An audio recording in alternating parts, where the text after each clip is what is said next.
ఎందరో నిరుపేదలకు ఆశ్రయం ఇచ్చిన పుణ్యభూమి తారావి. నేను అక్కడే పుట్టి పెరిగాను.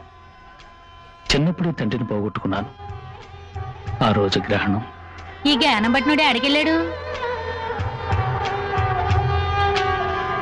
ఆ మురికి వాళ్ళలో నేను రోజు ఇంటి మీద కూర్చుని జీవితంలో పైకి రావాలని ఆలోచిస్తుండేవాడిని.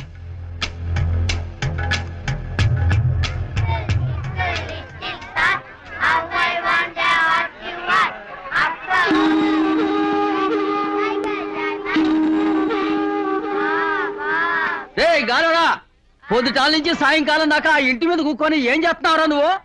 నీ వయసులో ఉన్నాళ్ళంతా శుభ్రంగా బడికెళ్ళి చదువుకోట్లా? తెలివి తక్కువ ముద్ద దిగా కిందకే. రే, అసలు వంశంలో ఎవరు బడికెళ్ళారా? ఆడ అమ్మాయి వెళ్ళలేదు, ఆడ అబ్బాయి వెళ్ళలేదు. ఆడినట్టుకు చదువులు సతాయిత్తబెట్రా నోరు ముసుకుని తినక. బడికెళ్తాడంట. నేనే పిల్లకి పాలు దాటానికి చిల్లర లేక సచ్చి సున్నం అవుతున్నాను. అటు చూడమ్మా, అందరూ వెళ్తున్నారమ్మా, నేను వెళ్తానమ్మా. రే చెప్తే ఏనువింట్రా? ఆడ పిల్లలు చదువుతున్నారంటే ఆడ బాబు సంపాదించుంటారు. మీ బాబాయ్ ఇచ్చెళ్ళాడ్రా? ఎందుకు ఈ మొడ్డి పట్టు? ఎక్కడ తెచ్చావు నీ మాటలు? నువ్వు సచ్చినా బాగుండేది. ఏంటి పిల్లాన్ని పట్టుకొని అట్ట కొడుతున్నావు? లేకపోతే మరేందక్క, వీళ్ళని పోషించడానికి నేను బడే కట్టాలి. ఎవరితో చెప్పుకోను. ఈయన తోటలు వచ్చడానికి బడికి పోతాడంట. బడికి చదివి ఎవరిని వదిలించడానికి? నా కాడ డబ్బేదక్క. చెప్తున్నానని తప్పుగా అనుకోమాక. మాట్లాడకుండా పస్తాన్ని అతికించావంటే వారానికి 50-100 వస్తాయి. దాని పాల ఖర్చుకు వచ్చినట్టు అవుద్ది, ఈడు బడికి పంపినట్టు అవుద్ది.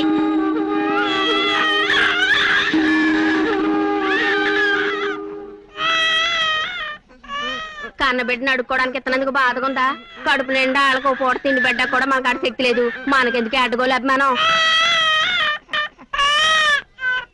పిల్లని నాకు ఇచ్చి అడ్వాన్స్ తీసుకుని ఈడు బడికి పంపు.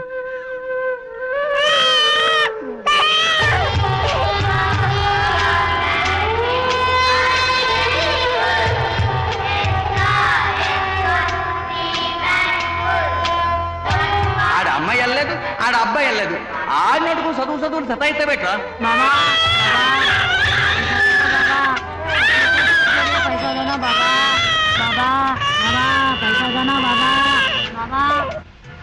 कुछ भी देना बाबा, बच्चा भूखा है बाबा।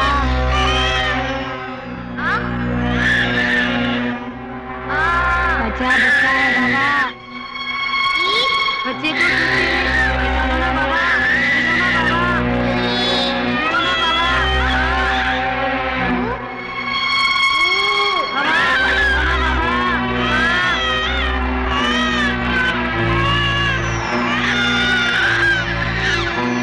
పిల్లకి పట్టమట్లేదు అమ్మా. బిడ్డ చాలా సేపటి నుంచి ఏడుతుంది, పాల్గొంటాను. డబ్బులు అమ్మా. ఆహా, ఏడవని అది ఏడితేనే డబ్బులు. ఏడిసినప్పుడల్లా పాలిచ్చి దాన్ని పాడితేమాక. ఆ తర్వాత నువ్వు అడుకొచ్చిన డబ్బా దాని పాలు ఖర్చు చాలదు. ఎలా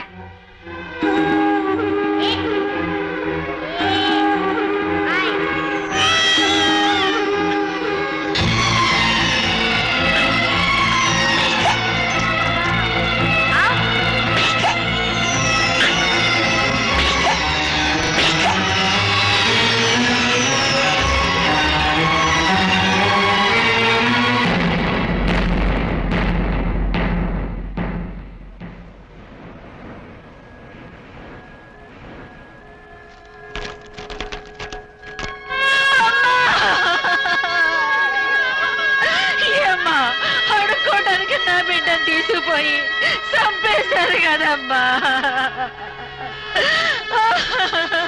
చూడరా, చూడు, నీ చదువు కోసం నీ చెల్లెలు చచ్చిపోయిందిరా. మా అమ్మ ఎప్పుడు గ్రహణం పట్టినోడా అన్నని తిట్టేది.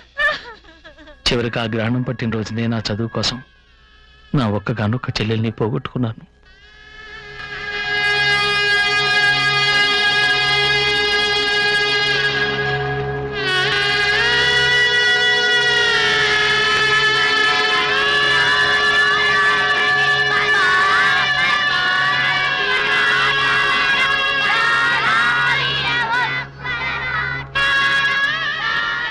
నా చెల్లెలు చనిపోయిన కొన్నాళ్లకే నా తల్లి కూడా చచ్చిపోయింది.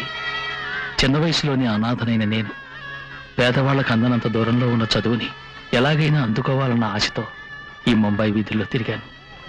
నువ్వే బెంచి మీద పడుకున్నావో అదే బెంచి నాకు ఆశ్రయాన్నిచ్చింది.